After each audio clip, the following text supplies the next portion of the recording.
ध्यान से सुनिएगा, यीशु मसीह को मेमना कहा गया। किस किसने सुना है ये शब्द मेमना? अब सवाल खड़ा होता है कि यीशु को मेमना क्यों कहा गया? बाइबल में परमेश्वर का वचन कहता है मेमने के लहू के कारण, मेमने के लहू के कारण और अपनी गवाही के कारण उस पर हमें जय मिलती है। मेमने के लहू के कारण और अपनी गवाही के कारण हमें शैतान पर जय मिलती है, हमें शैतान की शक्तियों पर जय मिलती है। प्रकाशित वाक्य उसकी 12 अध्याय उसकी 10 और 11 आयत में परमेश्वर का वचन कहता है कि मेमने के लहू के द्वारा और उसकी गवाही के द्वारा, उसके वचनों के द्वारा, जिन वचनों पर हम चलते हैं, जिन वचनों के मुताबिक हम अपना जीवन जीते हैं, जिन वचनों के मुताबिक चलकर हम अपने मुंह से अंगीकार करते हैं और विश्वास करते हैं यीशु हमारा उद्धार करता है। ध्यान दीजिएगा, वहां यूं लिखा है कि मेमने के लहू के द्वारा और अपनी गवाही के कारण हम शैतान पर विजयी हुए हैं। Praise the Lord. जरा ऊंची आवाज में 11वीं आयत पढ़िए। वे मेमने के लहू के कारण, वे मेमने के लहू के कारण और अपनी गवाही के वचन के कारण, अपनी गवाही के वचन के कारण उस पर जयवंत हुए। उस पर, किस पर? शैतान पर, शैतान की शक्तियों पर, अंधकार की ताकतों पर विजयी हुए हैं। ध्यान दीजिएगा, उस पर जयवंत हुए हैं। जब वचन का समय होता है तो वचन को आदर दे। उस पर जयवंत हुए हैं। आपने जय पाई है। जब आपने जय पाई है तो फिर क्यों घर में अशांति आ रही है? गरीबी एक श्राप है। कौन कौन विश्वास करता है? गरीबी एक श्राप है। यदि आपके पास आज पैसे ना होते तो क्या आप भेंट दे सकते थे? यदि आपके पास पैसे ना होते तो क्या आप यहां आ सकते थे? यदि आपके पास पैसे ना होते तो क्या आप किसी अच्छे कपड़े को खरीदने के विषय में सोच सकते थे? नहीं। लेकिन सारे प्रकार के, हर प्रकार के श्राप से हम यीशु के लहू, जिसको कहा गया मेमने का लहू, में जय पाते हैं। सिर्फ मेमने के लहू में नहीं, बल्कि वचनों पर चलकर हम मेमने के लहू में और वचन के मुताबिक चलकर अच्छी गवाही देकर जय पाते हैं। आमीन। अब सुनिएगा ध्यान से, मेमना क्यों कहा गया? मिस्र के लोग फसह का एक पर्व मनाते थे और उसमें 2 मेमने लाते थे, जिसको भेड़ के बच्चा का कहते हैं। 2 मेमने लेकर आया करते थे। एक मेमने को वो बलिदान कर देते थे और एक मेमने के ऊपर सारे इजरायली अपना हाथ रखते थे और हाथ रखकर कहते थे हमारे सबके पाप इस मेमने के ऊपर आ जाए, हम सबके गुनाह इस मेमने के ऊपर आ जाएं। और उनके विश्वास से वो सारे पाप उसके ऊपर आ जाया करते थे।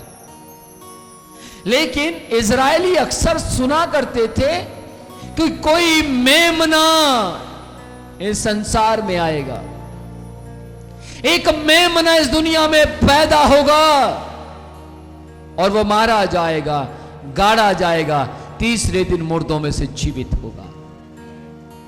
इजरायली अक्सर सुना करते थे। इजराइल के अंदर पुराने नियम को पढ़कर बहुत से लोग प्रचार किया करते थे और लोग इस बात पर विश्वास करते थे। तभी तो बाइबल कहती है, ध्यान से सुनिएगा, दो कुंजियां हैं जिसको आपको और मुझे समझना बहुत जरूरी है। कुंजी समझते हैं? चाबी। दो चाबियां हैं। आज मैं दो चाबियों के विषय में आपको बताऊंगा जिसको आपको समझना बेहद जरूरी है। दो चाबी हैं जो हर विश्वासी को पता होनी चाहिए। दो चाबी हैं जो हर पास्टर को पता होनी चाहिए। दो चाबी हैं जो हर चर्च के लीडर को पता होनी चाहिए। यदि नहीं पता तो विश्वासी राखी के त्योहार के दिन चर्च में नहीं मिलेंगे। अगर नहीं पता तो दिवाली के दिन लोग अपनी मनमानी करेंगे, वो मसीह नहीं होंगे। फिर आज के दिन देखना, आप कई पास्टर्स दुखी होंगे, उनके चर्च में लोग नहीं हैं। कारण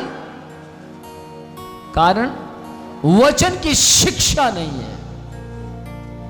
आज से कुछ साल पहले की बात है, होली का त्योहार था और मैं अपने चर्च में आया। मेरा चर्च खचाखच भरा पड़ा था। चर्च के विश्वासी के कईयों के कंधे कलर से भरे हुए थे। मैंने पूछा ये कैसे? वो सर रास्ते में आ रहे थे तो लोगों ने जबरदस्ती फेंक दिया।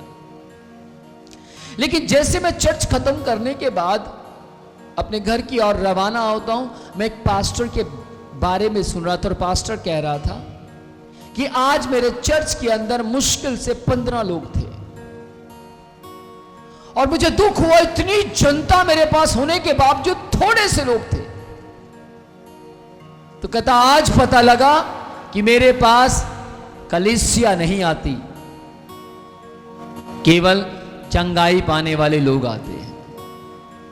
लेकिन ध्यान से सुनिएगा, यदि आप वचन को सुनते हैं, यदि आप वचन को ग्रहण करते हैं और जिन कलीसियों में वचन को सुनाया जाता है वे कलीसियाएं हर प्रकार के हालात में भी वे कलीसियाएं यीशु की देह से भरी रहती है।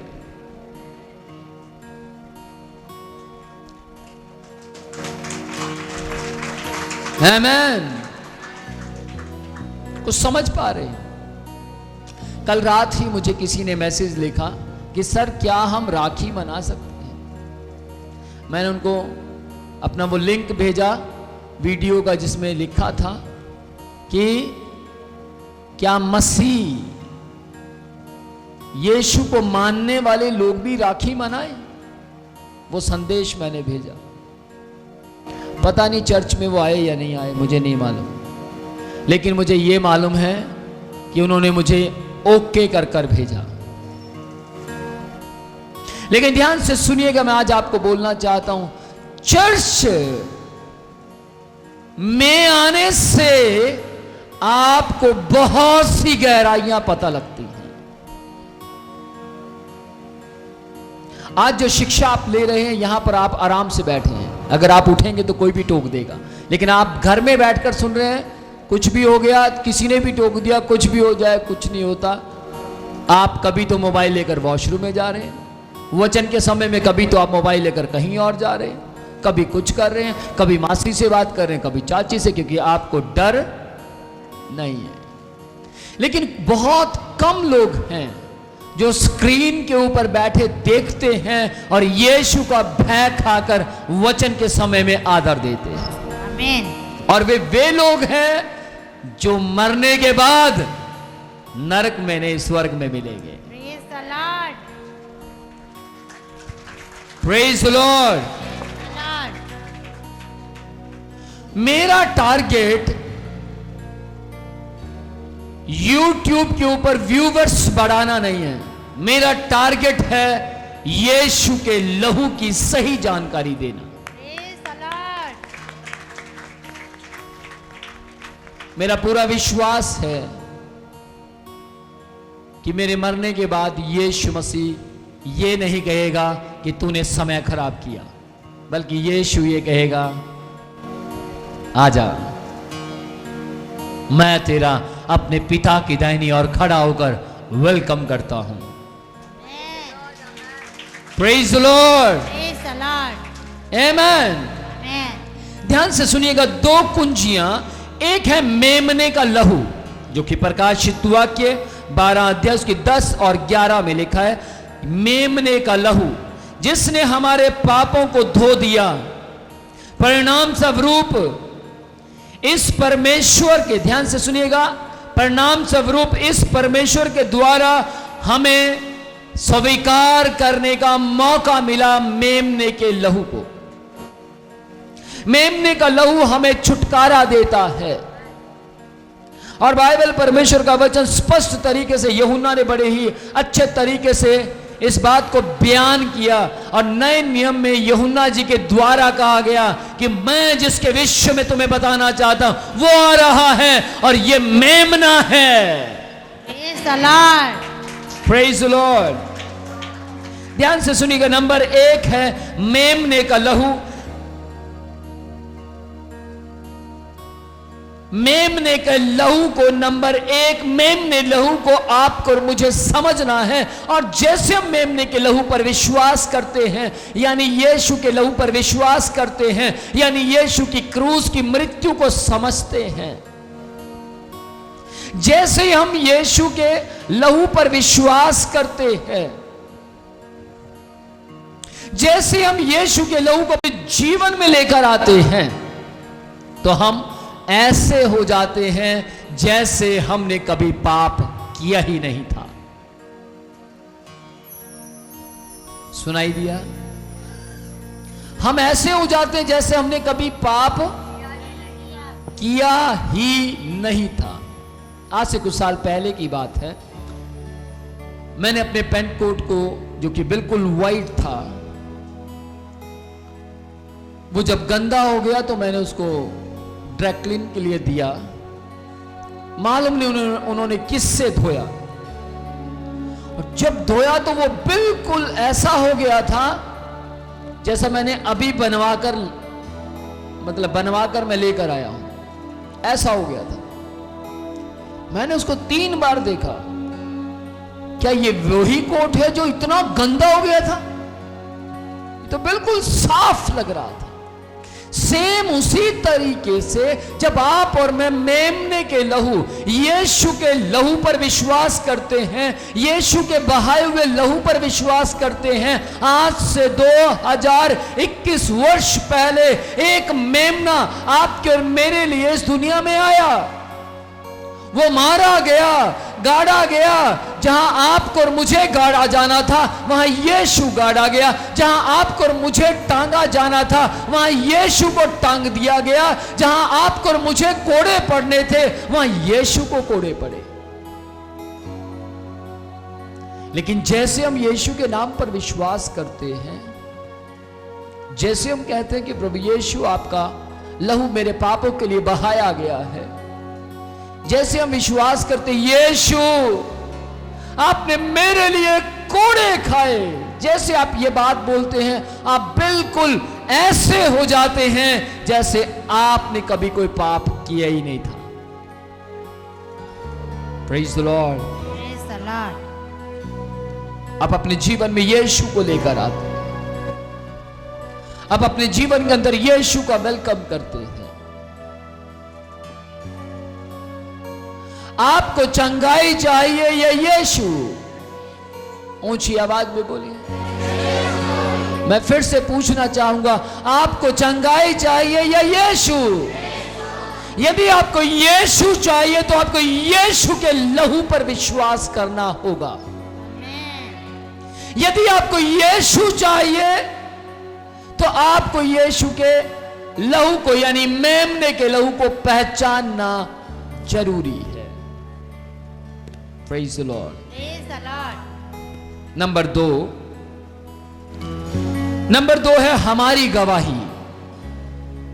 हमारी गवाही जो कि परमेश्वर के वचन के मुताबिक चलने से आती है। हमारी गवाही जो कि यीशु के लहू को ग्रहण करने से आती है। हमारी गवाही जो कि हमें परमेश्वर के द्वारा लिखी हुई बाइबल के मुताबिक जीवन व्यतीत करने से मिलती है। यदि आप अपने जीवन के अंदर यीशु के लहू को लेकर आते हैं, यदि आप अपने जीवन के अंदर यीशु के बाइबल के वचनों के मुताबिक चलकर आप वचन सुनते हैं, वचन याद करते हैं और वचनों के मुताबिक जीवन जीते हैं, तो ध्यान से सुनिएगा, आपकी गवाही को शैतान खराब नहीं कर सकता। आमीन।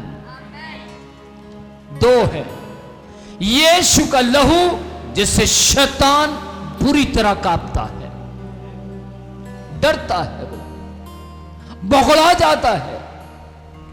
आप कभी शैतान का सामना कर रहे हो और शैतान कह रहा हो मैं नहीं जाऊंगा, मतलब नहीं जाऊंगा, आप बोल कर देखिए यीशु का लहू तेरे विरोध में है, वो चिल्ला उठेगा, वो चिलचिलाहट में आ जाएगा। लेकिन ध्यान से सुनिएगा, इस शब्द को बोलने के लिए आपको वचन का ज्ञान होना चाहिए, आपकी गवाही सही होनी चाहिए, आपका चरित्र परमेश्वर की दृष्टि में शुद्ध होना चाहिए, अन्यथा वो शैतान आपको मार सकता है, अन्यथा वो शैतान आपके अंदर एंटर कर सकता है, अन्यथा वो शैतान जैसे ही आपके लहू को अशुद्ध देखेगा, आपके घर के अंदर वो खलबली मचा सकता है। लेकिन यदि आप यीशु के लहू को समझते हैं, यदि आप यीशु के लहू को ग्रहण करते हैं और प्लस आप बाइबल के मुताबिक चलते हैं, प्लस आप बाइबल के जीवन को अपने जीवन के अंदर लेकर आते हैं, प्लस आप बाइबल के मुताबिक जीवन व्यतीत करते हैं, तब आप शैतान से कहेंगे यीशु के लहू को मैं तेरे विरोध में खड़ा करता हूं, तो बड़ी से बड़ी दुष्ट आत्माएं निकल जाएंगी। आमीन।